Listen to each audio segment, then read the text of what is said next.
सरकार की तो डिसीजन होती है, तब जो हुकूमत है, अभी हुकूमत देख लो, अभी की हुकूमत अच्छा है। जब गवर्नर होती है तब जो गवर्नर किसके अंडर संभालती है वो आर्मी संभालती है। अंदर कार्य करता है इंडियन गवर्नमेंट के अंदर। इंडियन गवर्नमेंट किसकी है अभी? बता दूं आपको, बताऊं, मुक्ति जी जो है वहाँ की, वो अब्दुल्ला को बोलती रही भ्रष्ट है, अब्दुल्ला जी बोलते रहे मुक्ति जी भ्रष्ट हैं, ये एक दूसरे को बोलते रहे। अब जब ईडी और सीबीआई इनके जांचे तो ये भागे, क्योंकि ये खानदान पली ही नहीं पे रहते। इनको अपना जो घर चला रहे थे ना, इनके बच्चे विदेश में पढ़ रहे थे, ये पैसा सारा यहाँ से लूटते थे, क्योंकि दो संविधान दो झंडा लेके चल रहे थे, सारे कानून इनके अपने थे, पैसा इनको खुद डालना, कोई प्रोग्रेस नहीं किया। वहाँ के युवा आज भी वही है, जबकि सबसे टैलेंटेड युवा कश्मीर का है।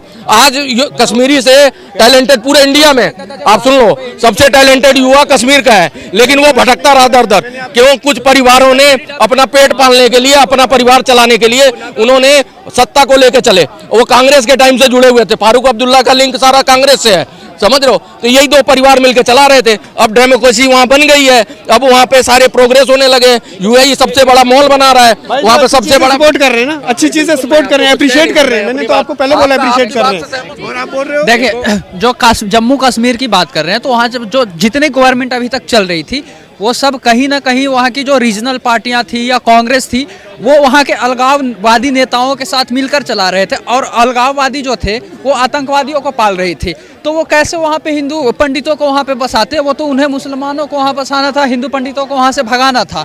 और जब आज बीजेपी आई तो अलगाववादी नेताओं का क्या हाल है? वहाँ पे अलगाववादी जितने नेता हैं उनको बैन कर दिया गया, उनको जेल अंडरग्राउंड हो गए हैं। अब कहाँ गए अलगाववादी नेता? अब कहाँ खड़े, क्यों नहीं आ रहे? एक मिनट वहाँ पे आपको क्या लगता है कि जो नॉन मुस्लिम सिर्फ पंडित ही थे, कश्मीरी पंडित, वहाँ की सिख नहीं है, वो क्यों कोई नहीं निकला?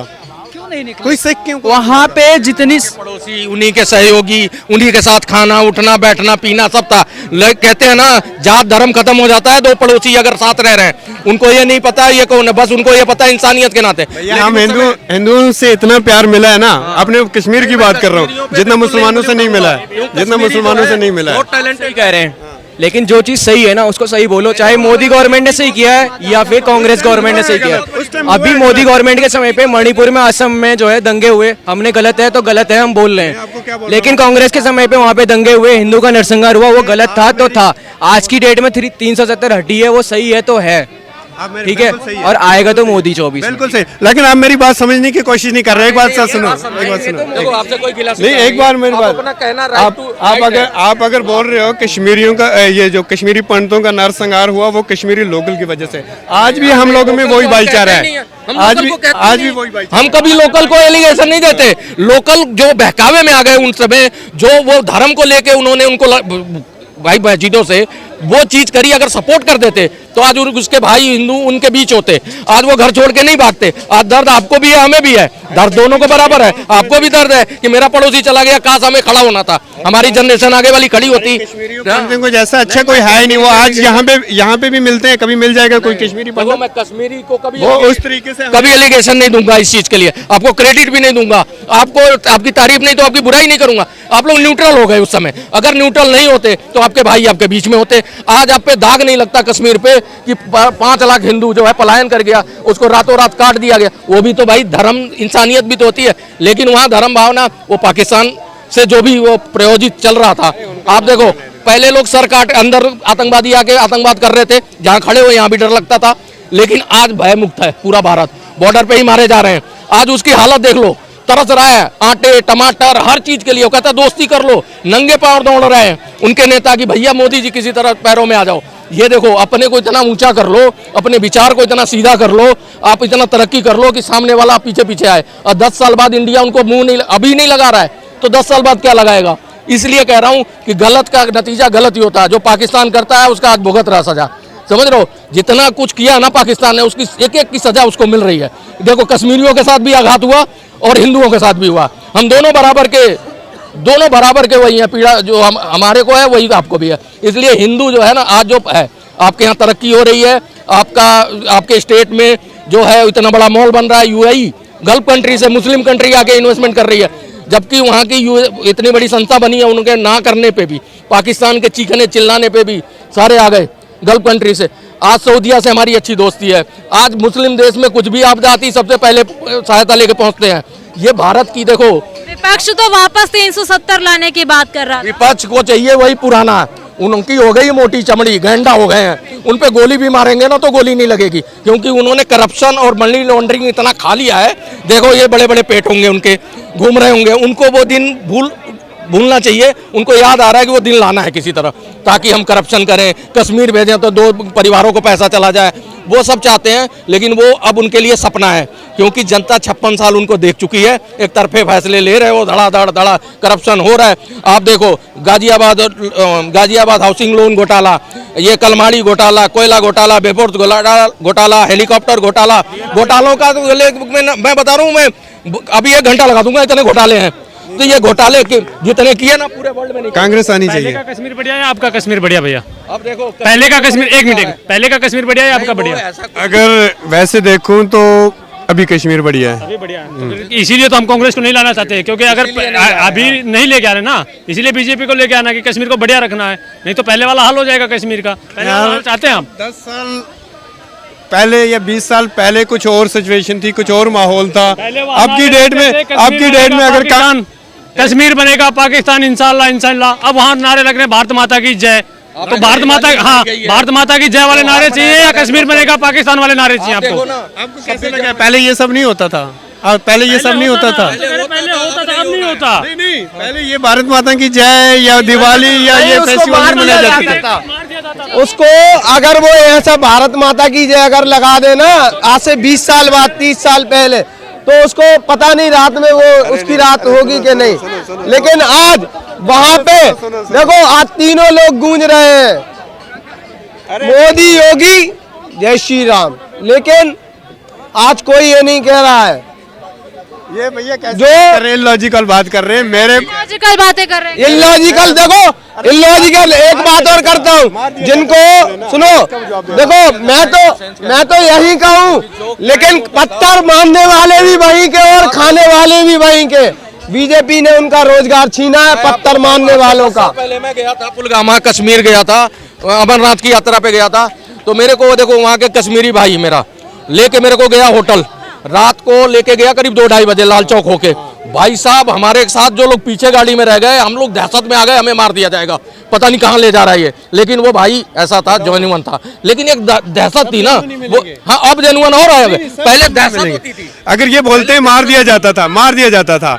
मेरे पापा इंडियन आर्मी में 24 साल सर्विस करके रिटायर होके आज 60 साल की एज में, उनको क्यों नहीं किसी ने नहीं मारा? ये जो जम्मू पुलिस के जो ऑफिसर मारे जा रहे हैं, उनके साथ कोई प्रोटेक्शन थी, सिक्योरिटी रहती थी क्या? कि वे तो अंदर की मिली भगत होगी ना भाई साहब, इतनी नहीं, उनके साथ कोई सिक्योरिटी रहती थी क्या? या हजारों वहाँ के इस time Jammu Kashmir non Muslim को मारा गया था भाई साहब, नॉन मुस्लिम्स को मारा गया था। ये बोल रहे थे कोई भारत माता की जय बोलता था, फौज में तो बोला जाता है भारत माता की। लोग बोलते नहीं थे डर के मारे, इतना खुले में नहीं बोलते थे। अब उनको फक्र होता, प्राउड हो रहा है। पहले वो बोलते थे तिरंगा यात्रा भी नहीं निकलती थी।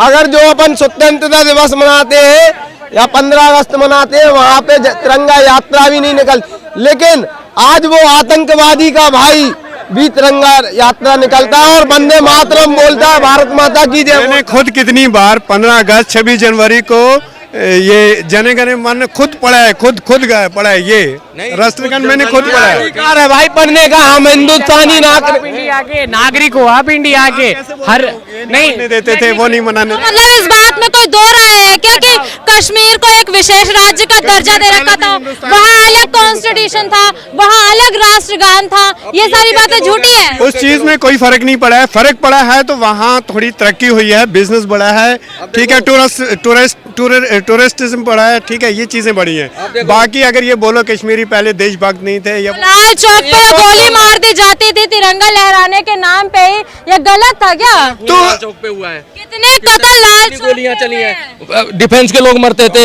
जम्मू पुलिस के मरते, अब थोड़ा कम नहीं हो रहे, अब नहीं हो रहे, अब जो है अब सिविलियन अब कम हो रहा है। देखो पहले न्यूज चैनलों में सुनाया जाता था आज 4 जवान शहीद हो गए, लेकिन अभी ये जरूर सुनते हैं कि 4 आतंकवादी मुठभेड़ में ढेर कर दिए गए। और भाई सुनो, अब उनकी पहले मरने के बाद वहां से मोर्चा निकलता था आतंकवादियों के समर्थन में, अब लेकिन जहां मारा जाता है ना गोली, वहीं जिंदा गड़ा दिया जाता है। देखो अच्छा भाईजान, अभी 370 जो है वो वहाँ पे हटा ही रहेगा। सरकार जो कोर्ट ने फैसला दिया है कि जम्मू कश्मीर के अंदर जल्द से जल्द चुनाव कंडक्ट किए जाए, तो क्या लगता है कौन सी पार्टी जीत सकती है वहाँ पे? वहाँ आप कश्मीरी हैं, जानते ही होंगे। वैसे जम्मू रीजन, लद्दाख रीजन में देखा था बीजेपी का पक्ष जो है वो भारी है। बीजेपी का पक्ष भारी है। वाली और पक्ष भी क्यों भारी है? हाँ, पक्ष क्यों भारी है? क्योंकि वहाँ बीजेपी के काफ़ी सपोर्टर हैं। और मेन अगर कश्मीर रीजन की बात की जाए, जैसे श्रीनगर, बारामूला, ये वो, वहाँ पे तो यदि पहले चुनाव होते तो क्या लगता है कौन जीतता? नहीं, बीजेपी ने तो पिछले चुनाव में भी तो काफ़ी सीटें निकाली। पहले 1990 का जो दौर था उस वक्त चुनाव होते तो कौन? बीजेपी का नाम कहाँ था तब? और किस जगह पे बीजेपी का नाम था? ये मुक्ति और ये दो परिवार ही थे, यही आपस में लड़ते थे, समझौता होता था। अब देखो पीओके में हिंगला माता का मंदिर है पाकिस्तान में, अब वहाँ से भी आवाज उठने लगी है कि ये भी मंदिर बनाया जाए, यहाँ टूरिज्म बढ़ेगा। अब उनको समझ आने लगा है कि ये मंदिर से टूरिज्म बढ़ रहा है। श्रद्धा मंदिर बना तो है, मंदिर कितना बड़ा बना तो है, सभी जानते हैं। तो इससे टूरिज्म बढ़ रहा है, अब माहौल सही हो रहा है और गवर्नमेंट जो है बड़ी अच्छी दिशा में चल रही है। अब जो चुनाव होते हैं इसका रिजल्ट आएगा, सबको चौंकाएंगे और वहाँ पे तरक्की ऐसे ही अगर होती रही तो 5-10 साल बाद कोई हो जाए कश्मीर में, J&K स्टेट में बीजेपी की सरकार नहीं बन सकती है। बस अभी तो आप कह रहे थे बन सकती है, अब आप कह रहे नहीं बन। अरे एक रीजन से नहीं बन सकते ना, ज्यादा सीटें कहाँ की है? ज्यादा सीटें कहाँ की है? ज्यादा सीटें कश्मीर की है ना, अभी बांट दी है ना, ज्यादा सीटें कश्मीर की है ना। तीनों को अलग अलग बांट के बराबर कर दिया है। अगर जम्मू से लद्दाख से बीजेपी जीतेगी तो दोनों जगह से जीतने के बाद सरकार बन जाएगी। लद्दाख तो अलग है, लद्दाख का तो अलग हो गया। मैं कह रहा हूँ जम्मू से भी सीटें बराबर कर दी है, पहले कश्मीर की सीटें सबसे ज्यादा थी, इसलिए दो परिवार वहीं से जीतते थे, वहीं की तरक्की जो थोड़ी बहुत होती थी। हाँ, एक सेकंड सुनो, बता रहा हूँ। जम्मू में ये बोल रहे हैं बराबर बराबर हो गए। जम्मू में कुछ ऐसी सीटें हैं जहाँ पे अभी भी कांग्रेस, PDP और इसका क्या नेशनल कॉन्फ्रेंस, हाँ, वहाँ पे जीत सकते हैं। लेकिन कश्मीर रीजन से एक सीट भी बीजेपी को नहीं आएगी, अभी भी मैं बोल रहा हूँ।